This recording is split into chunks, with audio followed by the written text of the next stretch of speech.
সেটা ঠিক, কিন্তু এই ঠিক নাই। 1947 সালের 11ই আগস্ট পাকিস্তান গণপরিষদের সবাই কি করেছিলেন, এটা একটু মনোযোগ দিয়ে শুনে। যদি আমরা মহান পাকিস্তানের রাষ্ট্রকে সুখী ও সমৃদ্ধ করতে চাই, আমাদের সম্পূর্ণ এবং একান্তভাবে মনোনিবেশ করতে হবে জনসাধারণের, বিশেষত পরিষদের মঙ্গল সাধনের জন্য। আপনারা যদি একে অপরের সহযোগিতায় কাজ করেন, অতীতের স্মৃতি তুলে আপনাদের জয় অনিবার্য। যদি নিজেদের অতীতকে আপনারা বিস্মিত হয়ে এমন মনোভাব নিয়ে, জাতি ধর্ম নির্বিশেষে এমন এক মনোভাব নিয়ে কাজ করতে পারেন, তাহলে আপনাদের উন্নতি করতে পারবেন।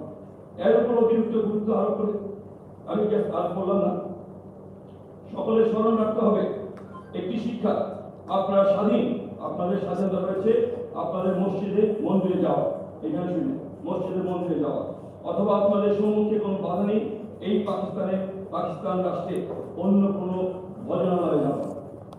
আপনি যে কোনো ধর্ম কিংবা বিশ্বাসে অন্তর্ভুক্ত হতে পারেন, তার কোনো সম্পর্ক নেই রাষ্ট্রের ব্যাপারের সঙ্গে।